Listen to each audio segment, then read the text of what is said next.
ಆಳುವ ಸರ್ಕಾರಗಳು ಡಿಸ್ಪ್ಯಾಷನೇಟ್ ಆಗಿರಬಹುದು. ಕಾಂಗ್ರೆಸ್ಗೆ ಲೈಕ್ಸ್ ಅಂಡ್ ಡಿಸ್ಲೈಕ್ಸ್ ಇರಬಹುದು, ಸರ್ಕಾರಗಳಿಗಿರಬಾರ್ದು. ಬಿಜೆಪಿಗೆ ಲೈಕ್ಸ್ ಅಂಡ್ ಡಿಸ್ಲೈಕ್ಸ್ ಇರಬಹುದು, ಸರ್ಕಾರಕ್ಕೆ ಇರಬಾರ್ದು. ಒಂದು ಸಲ ಓಟ್ ತಗೊಂಡು ಪ್ರಜಾಪ್ರಭುತ್ವ ಮಾದರಿಯಲ್ಲಿ ಅಧಿಕಾರಕ್ಕೆ ಬಂದ ನಂತರ ಅದು ಎಲ್ಲರದ್ದು ಸರ್ಕಾರ, ಎಲ್ಲರದ್ದು ಹಿತರಕ್ಷಣೆ ಮಾಡುವ ಸರ್ಕಾರ. ಬಿಜೆಪಿ ಸರ್ಕಾರ ಇದ್ದಾಗ ಫಾಜಿಲ್ ಕೊಲೆ ಆದ್ರೆ ಫಾಜಿಲ್ ಮನೆಗೆ ಭೇಟಿ ಕೊಡೋದಿಲ್ಲ ಅಂದ್ರೂ ಫಾಜಿಲ್ ಪರಿಹಾರ ಕೊಡೋದಿಲ್ಲ, ತಪ್ಪಲ್ವಾ? ಅವರವರ ವೋಟ್ ಬ್ಯಾಂಕ್ ಅನ್ನು ಅವರು ಅಡ್ರೆಸ್ ಮಾಡೋದು ಅಂದ್ರೆ ಹಿಂಗೆ. ಸುಹಾಸ್ ಶೆಟ್ಟಿ ಕೊಲೆಯಾದಾಗ ಹೋಮ್ ಮಿನಿಸ್ಟರ್ ಮಂಗಳೂರು ತನಕ ಹೋದಾಗ ಮುಸ್ಲಿಂ ಮುಖಂಡರು ಸೇರ್ಕೊಂಡು ಎಚ್ಚರಿಕೆ ಕೊಡ್ತಾರೆ, ಹುಷಾರ್ ಸುಹಾಸ್ ಶೆಟ್ಟಿ ಮನೆಗೆ ನೀವು ಭೇಟಿ ಕೊಟ್ರೆ ಅಂತ. ಹೋಮ್ ಮಿನಿಸ್ಟರ್ ಹೋಗ್ಲೇ ಇಲ್ಲ ಕಡೆ. ಏನಂದ್ರು? ಅವನೊಬ್ಬ ರೌಡಿ ಶೀಟರ್ ಆಗಿದ್ದ, ಅದಕ್ಕೆ ಹೋಗೋದಿಲ್ಲ ನಾವು.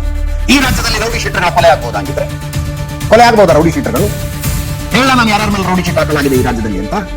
ಕಾವೇರಿ ನೀರಿನ ವಿಷಯದಲ್ಲಿ ಕರ್ನಾಟಕಕ್ಕೆ ಅನ್ಯಾಯ ಆಗಿದೆ ಅಂತ ರೈಲು ತಡೆ ಮಾಡಿದ, ಬಸ್ ತಡೆ ಮಾಡಿದವ್ರಿಗೂ ಕನ್ನಡ ಪರ ಹೋರಾಟಗಾರರ ಮೇಲೆ ರೌಡಿ ಶೀಟ್ ಹಾಕಿದ್ದೀರಿ ನೀವು. ಅವರ ಕೊಲೆಗಳಾಗಬಹುದಾ? ಸರ್ಕಾರ ರಾಗದ್ವೇಷಗಳಿಲ್ಲದೆ ಕೆಲಸ ಮಾಡಬೇಕು ಅನ್ನುವಂಥದ್ದು ನಿರೀಕ್ಷೆ ದಿನೇಶ್ ಗುಂಡೂರಾವ್ ಅವರಿಗೆ ಮುಸ್ಲಿಮರ ಕೊಲೆಗಳು ಕಾಣಿಸ್ತವೆ. ಇದು ಸರಣಿ ಸ್ವಾಮಿ, ಸರಣಿ ಇದು. ಸುಹಾಸ್ ಶೆಟ್ಟಿ ಕೊಲೆ ಮಾಡ್ತೀವಿ ಅಂತ ಒಂದು ತಿಂಗಳ ಮೊದಲೇ ಹೇಳಿದ್ರು. ಸುಹಾಸ್ ಶೆಟ್ಟಿ ಕೊಲೆ ಆದ ನಂತರ ಇಂತಿಂತವ್ರು ಕೊಲೆ ಮಾಡ್ತೀವಿ ಅಂತ ಮತ್ತೆ ಹೇಳಿದ್ರು. ಈಗ ಸುಹಾಸ್ ಶೆಟ್ಟಿ ಕೊಲೆ ಆದ ನಂತರ ಮುಸ್ಲಿಮರು ಒಬ್ಬರು ಕೊಲೆ ಮಾಡ್ತೀವಿ ಅಂತ ಹಿಂದೂ ಸಂಘಟನೆಗಳು ಹೇಳಿಲ್ವಾ? ಏನ್ ಕ್ರಮ ಕೈಗೊಂಡ್ರಿ? ಇದನ್ನ ನಿಲ್ಲಿಸದೇ ಬಿಡುವುದಿಲ್ಲ ಹೋಮ್ ಮಿನಿಸ್ಟರ್ ಹೇಳೋದು. ಬಹಳ ನೋಡಿದೀವಿ ಸ್ವಾಮಿ ಇಂಥವನ್ನೆಲ್ಲ, ಬಹಳ ನೋಡಿದೀವಿ.